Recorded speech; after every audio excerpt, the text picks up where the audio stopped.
근본 코스타리카에서 개신교 목회자들 대상으로 세미나를 할 때입니다.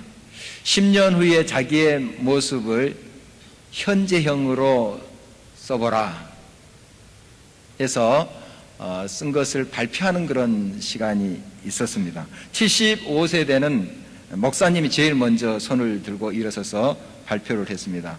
75세면 10년 후가 되면 몇 세가 될까요? 85세입니다. 이분은 이런 말을 했습니다. 자기 나이가 이제 85세가 되는데 갈렙이 생각났대요. 갈렙이라는 사람은 어떤 그 인물인가 하면 이스라엘이 출애굽했잖아요. 그래서 가데스 바네아에서 가나안 땅을 정탐합니다. 12명의 정탐꾼을 이제 모세가 보내죠. 그래서 10명은 돌아와서 우리 못 갑니다. 거기 거인 족속들이 살고 너무 그들 상대하기가 우리 버겁습니다. 안 됩니다. 이런 보고를 했죠. 그런데 2명 여호수아와 갈렙이 물론 그들 거인 족속이고 우리가 물리치기 쉽지 않습니다. 그러나 하나님이 우리와 함께 하시면 됩니다. 이런 보고를 했던 사람이 바로 이 갈렙이에요.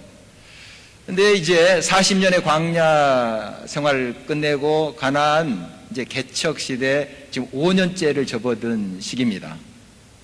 아직 개척할 곳이 많아요.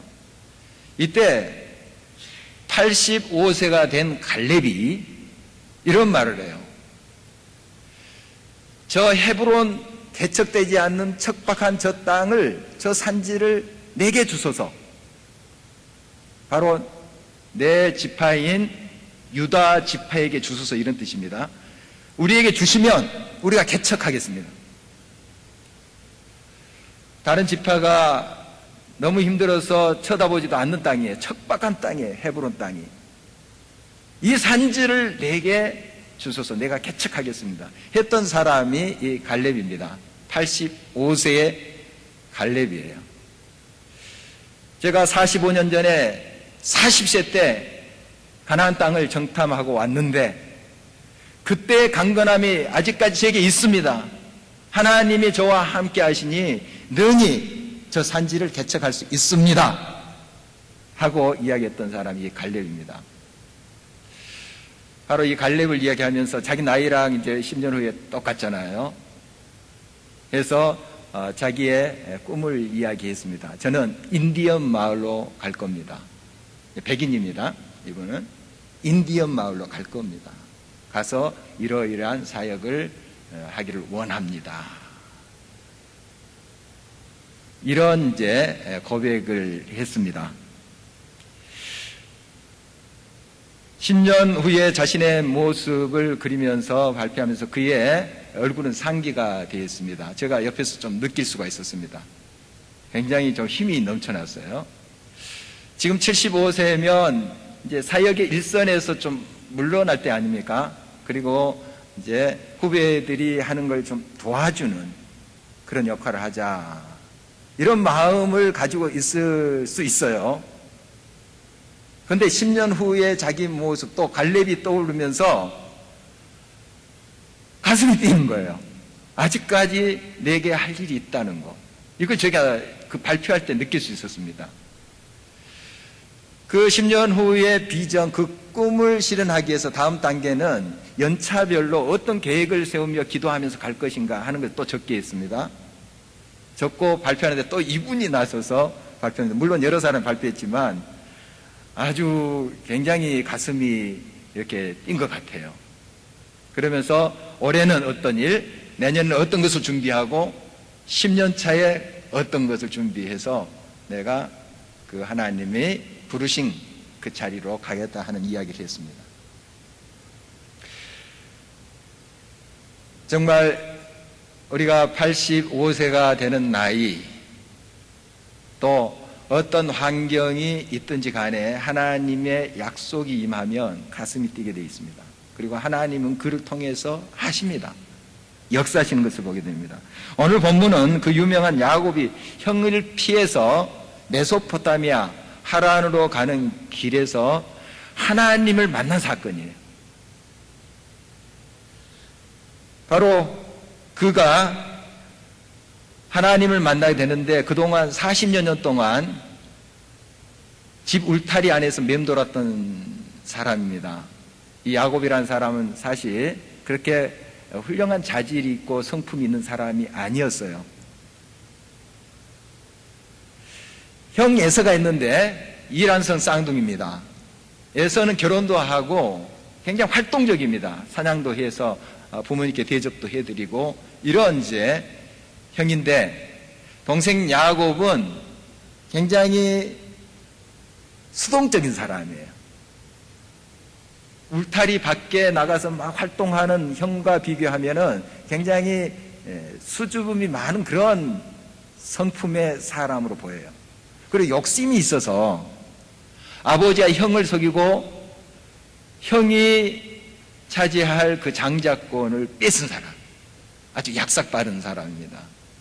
그러니까 야곱 편에서 좀 이해가 되긴 해요. 쌍둥이 아닙니까? 같은 날 태어났을 텐데 몇 분 차이, 그것 때문에 장자권을 놓쳐버린 거잖아요.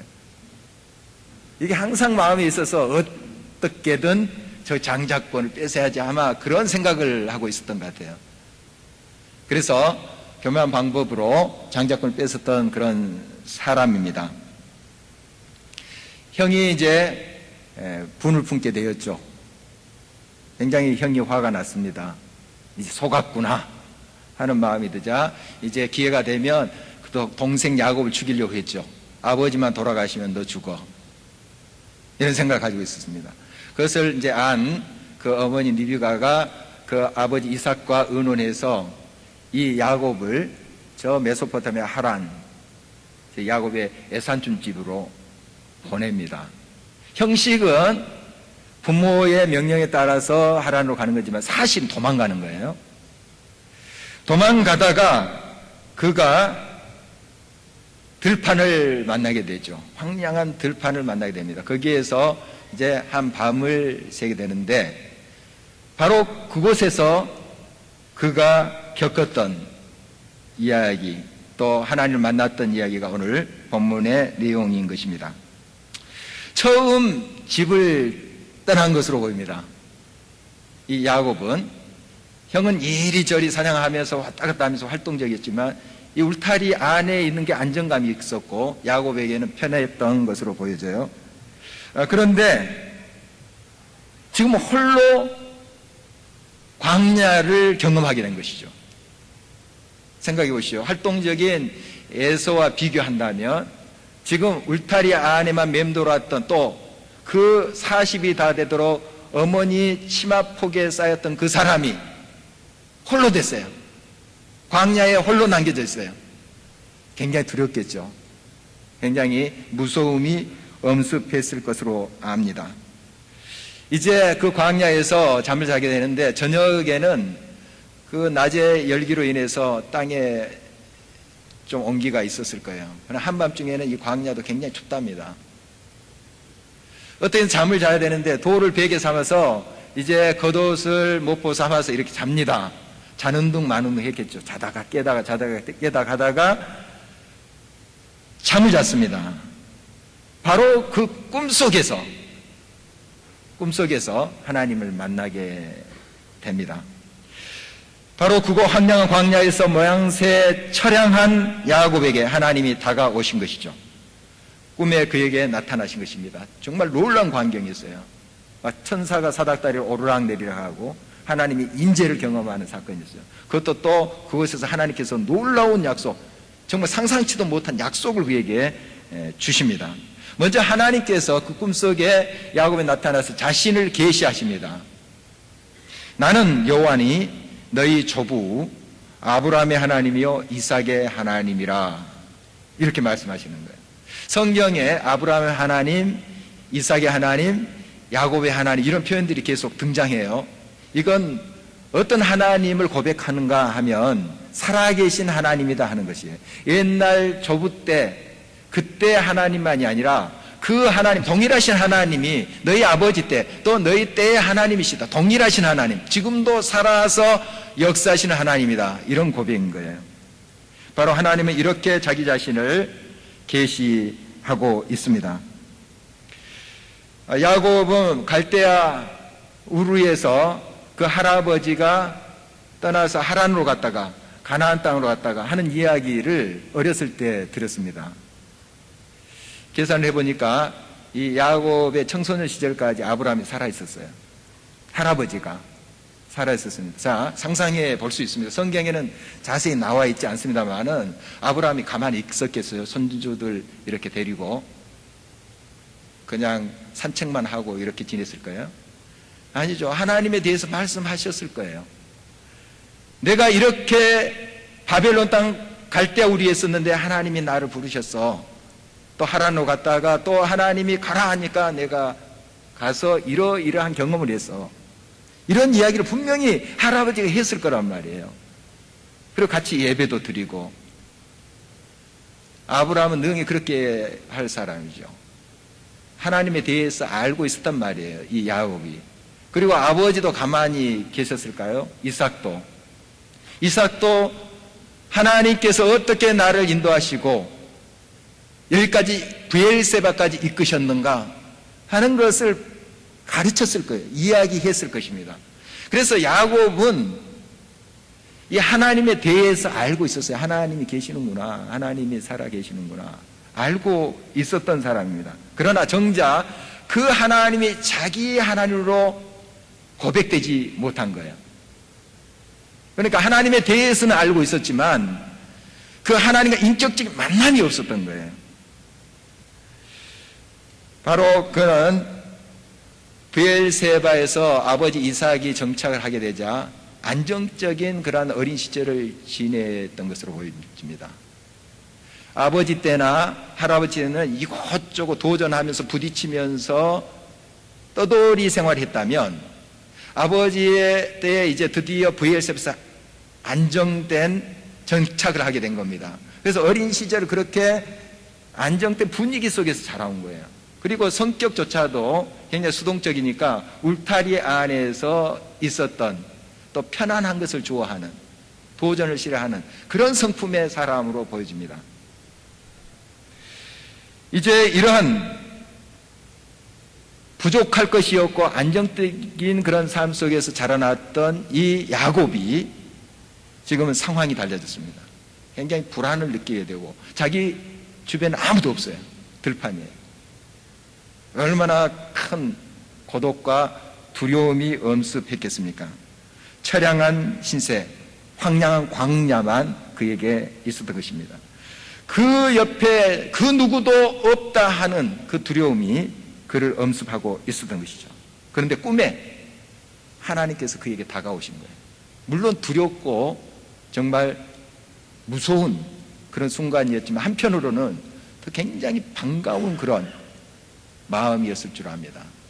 아, 하나님이 여기 계시고 나와 함께 계시는구나. 함께 계시는 분이 계시다는 게 그게 큰 위로가 되었습니다. 하나님께서 이렇게 다가오신 것만 해도 굉장히 놀랍고 충격적인데 그 하나님이 약속을 하시는 것입니다. 오늘 13장 하반절부터 보면 내가 누워있는 땅을 내가 너와 내 자손에게 주리니 내 자손이 땅의 티끌같이 되어 내가 서쪽과 동쪽과 북쪽과 남쪽으로 퍼져 나갈지며 땅의 모든 족속이 너와 내 자손으로 말미암아 복을 받으리라. 내가 누웠던 땅을 주겠다는 거죠. 상상하지도 못했습니다. 계산하지도 않았어요. 야곱이 그 땅 매매하지도 않았어요. 아마 밟아보지도 못한 땅이었을 거예요. 그런데 하나님이 그 땅을 주시겠다, 나라를 일으키겠다 하는 뜻입니다. 하나님의 통치하는 그 나라를 너를 통해서 일으키리라. 그리고 너의 자손이 땅에 티끌같이 되어서 동서남북으로 퍼져나갈 것이다. 이런 약속을 주는 거예요. 지금 야곱은 혈혈단신이에요. 형에서는 결혼도 하고 자식들도 이렇게 낳고 정말 책임 있는 가장으로서 이렇게 열심히 사는 사람인데 이 야곱은 아직 결혼도 안 했어요. 옆에 자식 있고 손주 있으면 조금 그래도 뭔가 하나님이 민족을 일으키고 계산이 좀 될 텐데 혼자예요. 결혼도 안 했어요. 그런데 너와 내 자손이 땅의 티끌같이 돼서 동서남북으로 퍼져가리라. 쉽게 믿어지겠습니까? 하나님이 너무 충격적이고 놀라운 약속을 하고 있는 것입니다. 또한 너와 내 자손으로 말미암아 복을 받으리라, 이런 약속을 주십니다. 사실 이 야곱은 이 꿈을 꾸기 전까지 남의 것을 빼앗은 사람이에요. 아주 교활한 사람이에요. 남의 복까지 차지하려고 했던 사람이에요. 그 야곱을 복의 통로가 되게 하겠다 하는 약속이에요. 얼마나 놀라운 약속입니까? 이런 현장에서 그는 그 자신을 직시할 수 있었을 거예요. 아, 나 같은 인간, 정말 한심하고 소망이 없는 인간인데 하나님께서 내가 뭔데 이렇게 찾아와서 이 놀라운 약속을 주셨는가. 자기 자신을 돌아보는 시간이 되었을 거예요. 잘난 것도 없고 잘 산 것도 아닌데 나 같은 사람을 향해서 하나님께서 다가오셔서 이 믿기 어려운 약속을 주시는 거예요. 얼마나 큰 감동이 됐겠습니까? 큰 은혜가 됐겠습니까? 그가 이제 이 도망가면서 광야를 지날 때 아마 그동안 자기의 40년 생활이 주마등처럼 지나갔을 거예요. 얼마나 두려움이 있습니까? 외로움 속에서. 그게 생각나지 않겠습니까? 그리고 할아버지 아브라함이 자기에게 이야기했던 하나님에 대한 말씀, 아버지 이삭이 경험했던 그 하나님에 대한 말씀이 주마등처럼 막 스쳐갔을 거예요. 분명히 그랬을 거예요. 그냥 생각 없이 그냥 콧노래 부르면서 그 길 갔을까요? 아니죠. 애롭고 고독 속에서 뭔가 잡아야 되는데 아무도 없어요. 생각이 나지 않았을까요? 간절함이 그 마음에 있었던 거예요. 그러다가 잠든 거예요. 그러다가. 여러분, 이 마음이 중요합니다. 야곱이 잘난 것도 아니고 잘 산 것도 아니에요. 그러나 그의 마음속에 간절함이 있었던 거예요. 외로움이, 그 두려움이 그것을 찾게 한 거예요. 아버지가 만났던 그 하나님, 할아버지가 경험했던 그 하나님, 그것을 기억나게 하는 거예요. 여러분, 여러분의 자녀들이 또한 손주들이 아직 예수 그리스도를 인격적으로 못 만날 수 있어요. 느끼지 못할 때 있어요. 그러나 가르치십시오. 삶을 이야기하십시오. 내가 만난 하나님에 대해서 이야기하십시오. 어느 순간 하나님께 역사하십니다. 반드시 그게 주마등처럼 막 떠오르게 하십니다. 그리고 하나님의 말씀 지금 이해가 안 돼도 외우게 하세요. 지금은 의미도 모르고 막 외울 수 있어요. 주기도문, 사도신경 그냥 외울 수 있어요. 그러나 어느 순간 그 말씀이 막 살아서 역사해요. 그래서 이런 교육이 참 중요합니다. 여러분의 삶을 이야기하셔요. 여러분의 삶 속에 역사하신 그 하나님을 가르치세요. 분명히 그랬을 거예요. 야곱에게 하나님께서 그런 아버지가 만난 하나님, 할아버지가 만난 그 하나님에 대한 간절함을 주신 거예요. 그 간절함. 잘난 것도 없고 잘 산 것도 아닌데 하나님을 찾는 그 간절함, 바로 그것이 꿈속에서 하나님을 만나게 하신 거예요. 물론 하나님의 은혜입니다. 전적인 은혜예요. 그러나 그 간절한 마음이 준비됐다는 거예요. 지금도 여러분은 개인적으로, 여러분 가정적으로, 공동체적으로 하나님의 약속이 가까이 와 있다는 사실을 기억하십시오. 하나님은 지금도 여러분에게 다가오시는 분이세요. 누가 만납니까? 우리가 잘난 것도 아니고 잘 산 것도 아닌데 그 하나님을 간절히 바라고 하나님을 순수한 마음으로 다시 찾을 때 하나님 반드시 만나주십니다. 역사하십니다. 함께 하시는 하나님이십니다. 이 민족의 역사를 살펴봐도 마찬가지입니다. 130년 전에 얼마나 암담한 현실입니까? 이 조선 땅을 삼키려고 하는 열강들이 얼마나 그 발톱을 내밀고 무섭게 이역을 하고 있었습니까? 우리 민족 스스로 헤어날 길이 없었어요. 몇몇 사람들 노력도 하고 발버둥 쳐봤지만은 역부족이에요. 많은 대다수의 백성들은 자포자기합니다. 술 마시고 마작에 빠져서 그냥 세월을 탕진하고 있었어요. 그런 암울한 이 땅이었어요. 하나님께서 보내주셨잖아요. 복음을 보내주셨습니다. 선교사님들을 통해서 복음의 씨앗을 뿌리게 하신 것이죠. 우리는 그 역사를 갖고 있는 사람들입니다.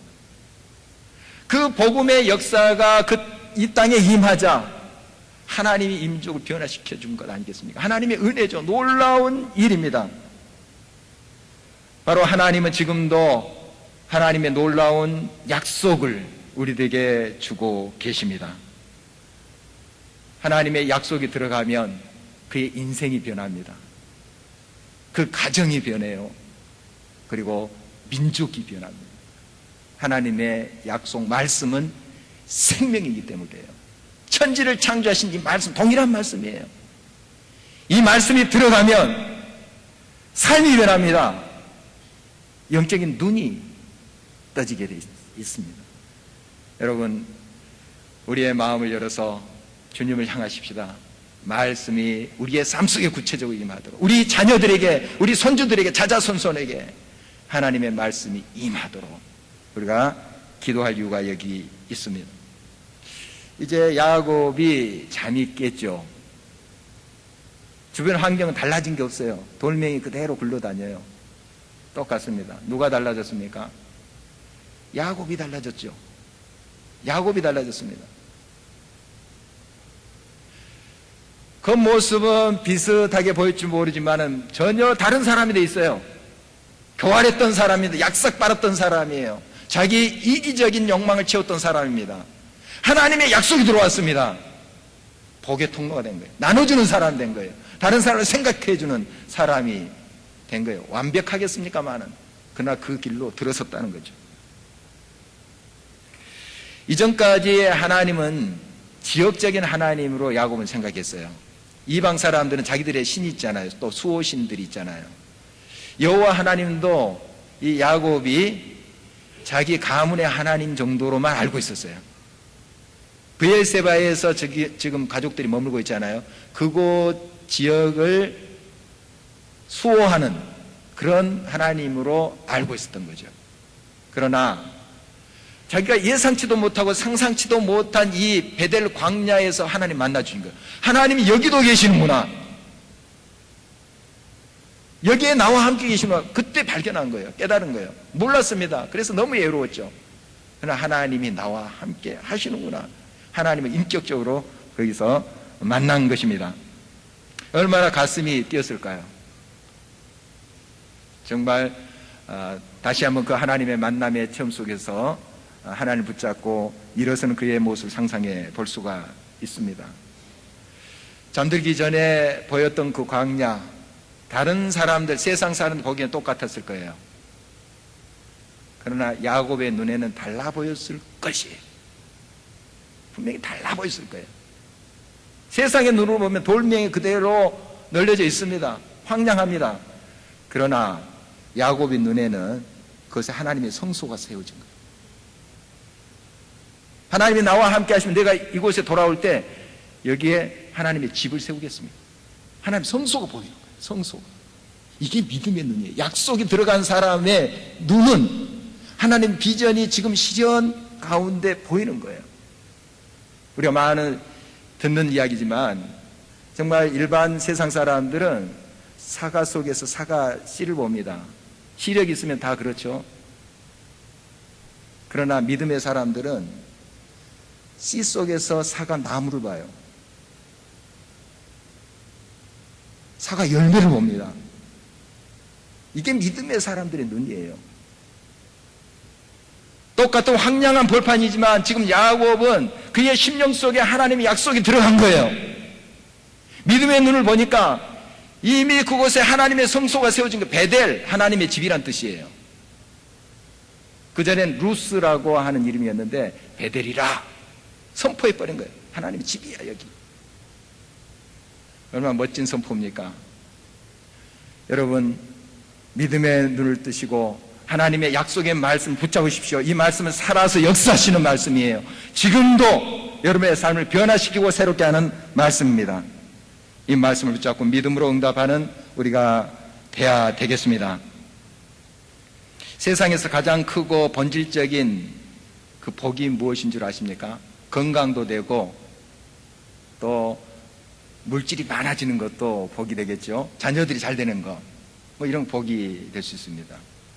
가장 근본적이고 가장 큰 복은 임마누엘의 복이에요. 임마누엘, 하나님이 함께 계신다 하는 거예요. 그것이 가장 큰 복이에요. 천지를 창조하신 그분이 내 편이라는 거예요. 나의 힘이 되시고 나의 지혜가 되신다는 거예요. 그것보다 더 큰 복이 어디 있겠어요? 여러분, 이 세상에 여러 가지 복이 있지만 임마누엘 하나님과 떨어진 삶, 그 모든 건 다 무너지게 되어 있습니다. 썩게 되어 있어요. 그러나 여러분은 하나님을 붙잡으면, 임마누엘 그 하나님을 붙잡으면 여러분 다 가지고 있는 거예요. 지금 잠이 깬 야곱의 행색은 초라할 수 있습니다. 처량한 모습일 수 있어요. 세상 사람을 보면. 그러나 그는 지금 다 가진 자예요. 임마누엘 하나님을 만났거든요.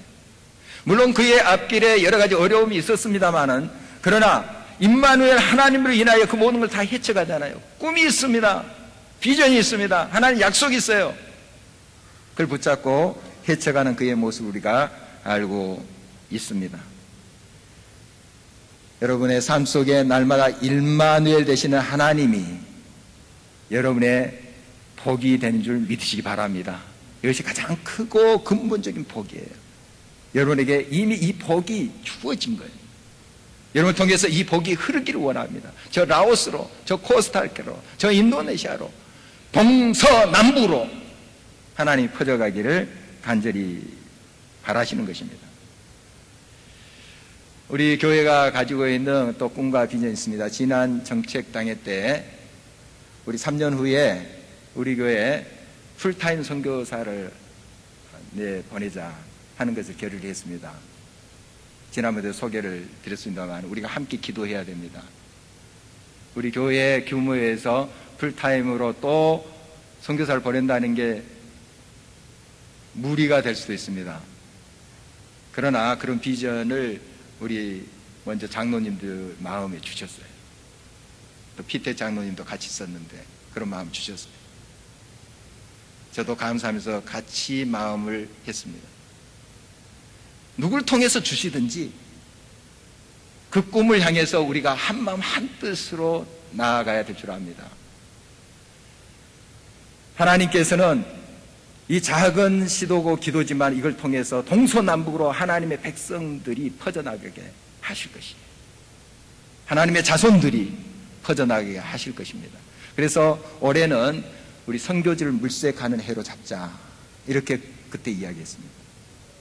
그래서 지금 계속 기도 중에 찾고 또 알아보고 필요하면 또 방문도 하고 그렇게 할 거예요. 3년 후에 저희 교회가 개척위원회를 발족했으면 좋겠어요. 그걸 위해서 기도하고 있습니다. 여러분 이 기도에 동참해 주시기 바랍니다.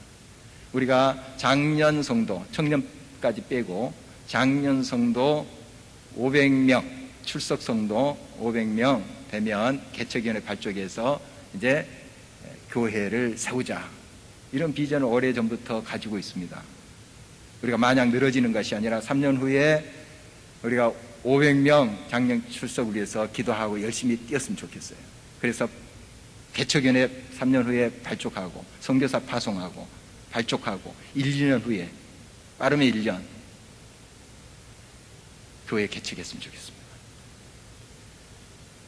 100명이고 몇 명이고 허락하신 대로 떼어서 교회 개척했으면 좋겠어요. 이 일에 우리가 동참해서 정말 영적 자손들이 동서남북으로 퍼져가는 비전을 같이 갖고 우리가 이 부르심에 응할 때 이것은 현실이 될 겁니다. 하나님의 약속은 반드시 이루어질 것입니다. 우리가 믿음으로 응답하면서 주의 부르심에 동참할 때 우리 나이가 85세고 우리의 처지가 이렇고 우리의 재정적인 여건이 이렇고 그걸 넘어서 하나님께서 하신다면 역사하실 줄 믿습니다. 우리가 함께 하나님의 비전을 향해서 나가는 것이 중요합니다. 여러분 이 비전을 향해서 함께 뛰어가는 저와 여러분 되시기를 주의 이름으로 축원합니다.